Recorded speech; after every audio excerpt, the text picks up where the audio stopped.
कि ये स्थिति आप लोग शुरुआत से रखो ना, जीवन बड़े आनंद में गुजरेगा, बड़े प्रेम से गुजरेगा जीवन। शुरुआत से ईश्वर से प्रेम रखो। वो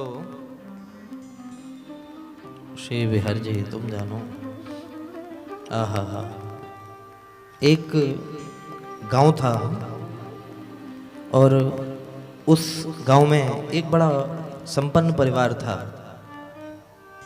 लोग बड़े प्रेम से रहते थे घर में। तो जो उस घर के मुखिया थे उनके बेटा हुआ, बहुत ध्यान से सुनिएगा, बेटा हुआ। और जब वो बेटा धीरे धीरे धीरे धीरे बड़ा हुआ, स्कूल की पढ़ाई उसकी प्रारंभ हुई।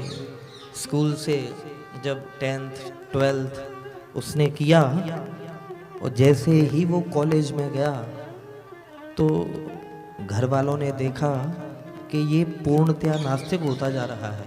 ये बच्चा हर स्थिति से नास्तिक होता जा रहा है। वो ईश्वर को मानता ही नहीं। मैया बाप कहते कि बेटा सुबह जग करके भगवान के हाथ जोड़ लिया करो, अरे मंदिर में मत्था टेकाया करो। तो छूटते ही वो एक ही बात कहता, बोले इन सब से क्या हो जाता है? आपने देखा है क्या उनको?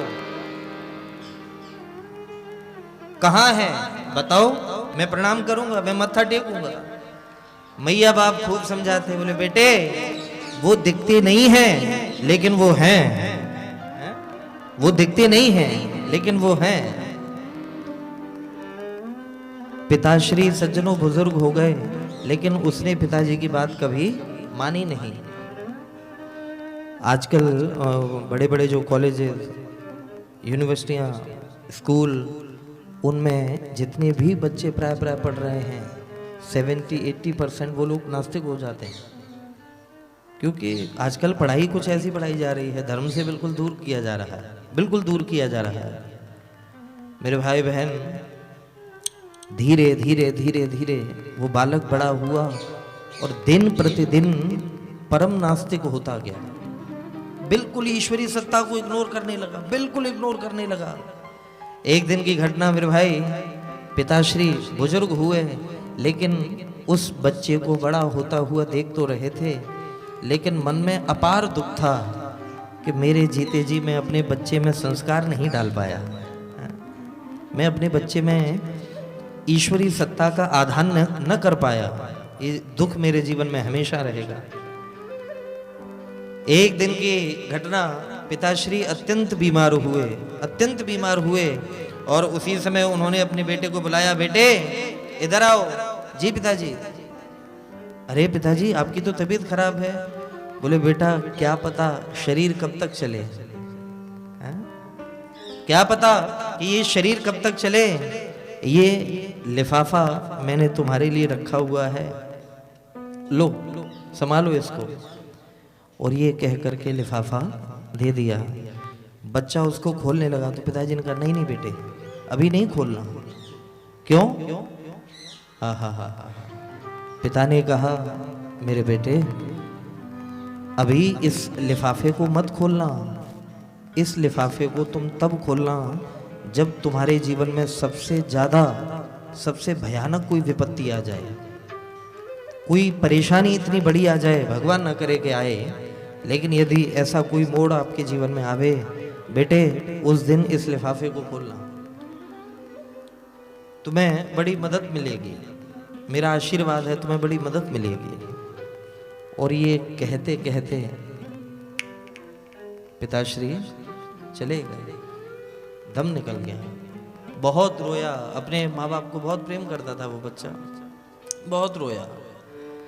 चूंकि बहुत पढ़ा लिखा था लेकिन इकलौता था, तो घर वालों ने उसको बाहर जॉब करने का कोई इशारा दिया नहीं। उसके मन में इच्छा भी हुई तो मना कर दिया। बोले नहीं बेटे इसी गांव में, इसी कस्बे में तुम रह करके अपना कुछ कामकाज करो, यहीं पर रह करके जीवन यापन करो। और ये बात जब सुनी उसने तो कहा कि बात भी ठीक है, ये घर, ये परिवार, ये जमीन जायदाद सब मेरे लिए तो है,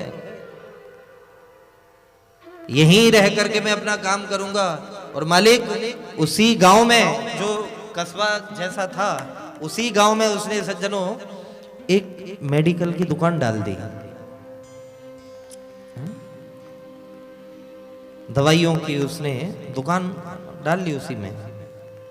बढ़िया उसका खर्चा पानी चल जाता, खूब उसे जो भी पैसे आते उसका जीवन चलता, खेती बाड़ी सब थी। लेकिन वो बच्चा इतना, वो व्यक्ति इतना शार्प माइंड था कि कुछ ही समय में पूरी दुकान में कौन सी दवाई कहाँ रखी हुई है वो आंख बंद करके भी हाथ डाल करके उसी दवाई को उठा करके दे देता। इतना वो हैबिचुअल हो गया और इतना उसको अभ्यास हो गया कौन सी दवाई कहाँ रखी हुई है। जीवन निकल रहा था मेरे भाई बहन, जीवन निकल रहा था। एक दिन की घटना कि बारिश जैसा माहौल, बादल छाए हुए, काली घटा छाई हुई थी। वो अपने दोस्तों के साथ में दुकान में नीचे बैठा हुआ चौपड़ इत्यादि कुछ खेल रहा था, जो भी खेल रहा हो, मित्रों के साथ में खेल रहा था। उसी समय सज्जनों लाइट थी नहीं। ये एक स्थान की प्रामाणिक घटना है, ये लाइट थी नहीं उस समय। उसी समय मेरे भाई बहन एक 12-14 साल का बच्चा आया और उसने बड़ी जोर से काउंटर पे हाथ मार करके कहा, अंकल अंकल मेरी माँ की बहुत तबीयत खराब है, मुझे दवाई दे दो, मेरी मैया बहुत बीमार है, मुझे दवाई दे दो। तो उसने जैसे ही सुन करके कहा, बेटे बेटे रुक जाओ मैं देता हूँ। और उसको चूंकि इतना अभ्यास था कि जहां जिस दवाई को मुझे उठाना है हाथ वहीं जाएगा, उसने हाथ बढ़ाया पीछे की ओर और दवाई उठाई, उठा करके दवाई दे दी। बेटे ले जाओ, पानी में घोल करके माँ को पिला देना, माँ ठीक हो जाएगी। बच्चे ने सज्जनों दवाई ली और दवाई लेकर के बच्चा गया। लेकिन तब तक इधर काली घटा छा चुकी थी। तो मित्रों ने कहा, बोले भाई लाइट भी नहीं है, बारिश भी होने वाली है, चलो अब घर जाते हैं हम। तो मित्र वहाँ से उठ करके घर चले गए।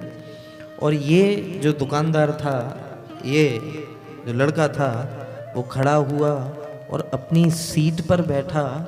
और जैसे ही सीट पर बैठा पसीने निकल गए इसके कि भाई मैंने उस बच्चे को, जिस बच्चे को दवाई दी है, मैं समझ रहा था कि मैं यहाँ बैठा हुआ उसको दवाई दे रहा हूँ, लेकिन जब मैंने उसको दवाई दी थी बुखार की, तब मैं बैठा तो कहीं और था। क्या उस समय बैठा तो कहीं और था, तो मैंने ये दवाई कौन सी दे दी उसको, ये नहीं पता मुझे। उसने तुरंत अपनी सीट से खड़े होकर के जहां पर पहले बैठा हुआ था उसी पोजीशन में वो बैठा, उसी वही आकृति उसने बनाई और उसी अंदाज से उसने जैसे हाथ डाल करके दवाई उठाई, सज्जनों तो आंखें भर आई उसकी। तो अरे राम राम राम, जहां से उसने वो दवाई उठा करके दी थी वो दवा चूहे मारने वाली थी। उसने कहा कि अरे भगवान, ये क्या हो गया मुझसे, जीवन में ये तो कलंक लग जाएगा है? क्यों?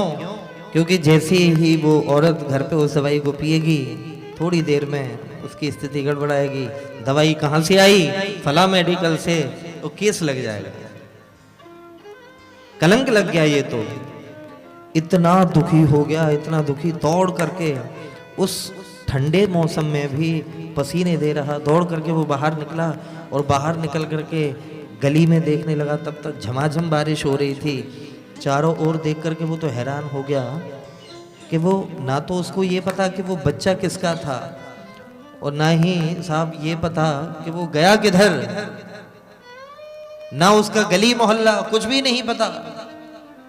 इतना दुखी हो गया, इतना दुखी कि आंखें झरझर बहने लगी। और आज उसको देखो, जब भी बालक, चाहे बच्चा हो चाहे वो बूढ़ा हो जाए, जब भी उसके जीवन में कोई विपत्ति आती है मेरे भाई बहन, तब उसको हमेशा अपने माँ बाप याद आते हैं, हमेशा उसको माँ बाप याद आते हैं। और आज इतना दुखी हुआ, जैसे नेत्रों से अश्रुबिंदु बहने लगे कि हे भगवान ये क्या हो गया, मुझसे अपराध हो गया बड़ा भारी, अब तो दवाई पी ली होगी। और उसी समय उसको अपने पिताश्री का स्मरण हुआ आया, और जैसे ही पिताजी का स्मरण हुआ उसके कान खड़े हो गए। अरे भगवान, पिताजी ने मुझे एक लिफाफा दिया था मरते मरते कि बेटे जब तेरे जीवन में सबसे ज्यादा विपत्ति आ जाए उस समय इस लिफाफे को खोलना, तुझे बहुत सहायता मिलेगी, शांति का अनुभव होगा तुझे। अरे वो मैंने लिफाफा कहाँ रख दिया। बेटा हबड़ा दबड़ी में इतना डरा हुआ, कांपते हुए हाथ, उसने देखा तो एक तस्वीर के पीछे वो लिफाफा पड़ा हुआ था। उसने भग करके उस लिफाफे को निकाला, उस लिफाफे की जो पैकिंग थी उसको खोला, और जैसे ही अंदर से वो कुछ रखा हुआ था कागज, जैसे उस कागज को बाहर निकाला मेरे भाई बहन, तो उस पे तो टेढ़ी टांग वाले बंशी बजा रहे थे। उस कागज पे, उस फोटो पर वंशी वाले की छवि बनी हुई थी। हमारे ठाकुर श्री कृष्ण भगवान की सुंदर छवि बनी हुई थी। और जैसे ही आज उस सहारे को देखा तो घुटनों के बल बैठ गया वहीं। वो चित्रपट सामने उसने दराज में रख दिया, झरझर करके नेत्र बहने लगे। कहा, हे मेरे ठाकुर, मैंने जिंदगी भर आप पे भरोसा नहीं किया, मैंने कभी आप पे यकीन नहीं किया। मेरे पिताश्री मुझसे कहते कहते चले गए, कभी मैंने इन बातों पर यकीन ही नहीं किया। लेकिन आज मैं आपके सामने हाथ जोड़ करके कह रहा हूं कि यदि आज वाकई आप हो तो आज मुझे इस धर्म संकट से आप बचा लो, इस घनघोर संकट से आप मुझे बचा लो। मैं वचन दे रहा हूं कि मैं आप में विश्वास ले आऊंगा, मैं आप में यकीन ले आऊंगा।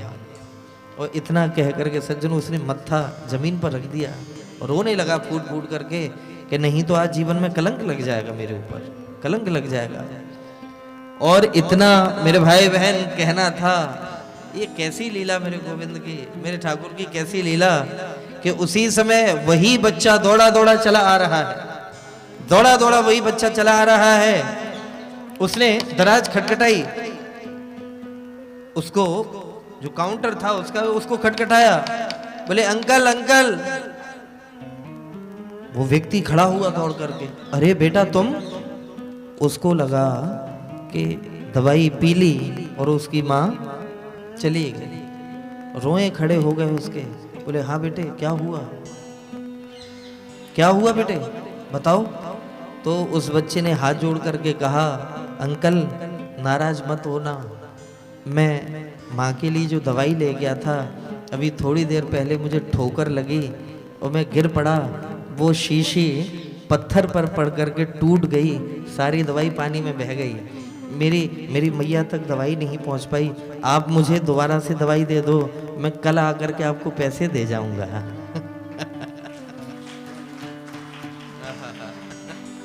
कल आकर के आपको पैसे दे जाऊंगा। जैसे ये बात सुनी है, सबसे पहले तो उसने उस बच्चे को गोद में ले लिया, गोद में ले लिया, हिलकियों से रो पड़ा और कहा, बेटे आज तू नहीं आया है, मुझे लग रहा है तेरे रूप में आज मेरे ठाकुर जी पधारे हैं, मेरे प्रभु मेरे नाथ पधारे हैं तेरे रूप में। हिलकियों से रुदन करने लगा। वो दवाई दी उसको, दवाई दी, और देने के बाद कहा, बोले बेटा अब तुझे पैसा देने की कोई आवश्यकता नहीं, तू तो दवाई ले जा, दवाई ले जा, दवाई ले जा। इसलिए मेरे भाई बहन, जीवन में हर व्यक्ति के बड़े से बड़े नास्तिक देखे होंगे, लेकिन जीवन में एक क्षण ऐसा आता है मेरे भाई बहन, जब उसके सामने सिवाय भगवान के दूसरा कोई अवलंब नहीं होता, दूसरा कोई सहारा नहीं होता। इसलिए मैं इस बात को हमेशा कहता हूँ कि कोई खाल पे मर गया, कोई बाल पे मर गया, है? ग्लैमर का जमाना है भाई, कोई खाल पे मर गया तो कोई बाल पे मर गया, पर जिंदा वही है जो यशोदा के लाल पे मर गया। जिंदा वही है जो यशोदा के लाल पे मर गया। इसलिए मेरे भाई बहन, मुझे लगता है ऐसी हरि करत दास पर प्रीत, हमारे ठाकुर अपने प्रेमी को कभी नहीं छोड़ते। हम लोग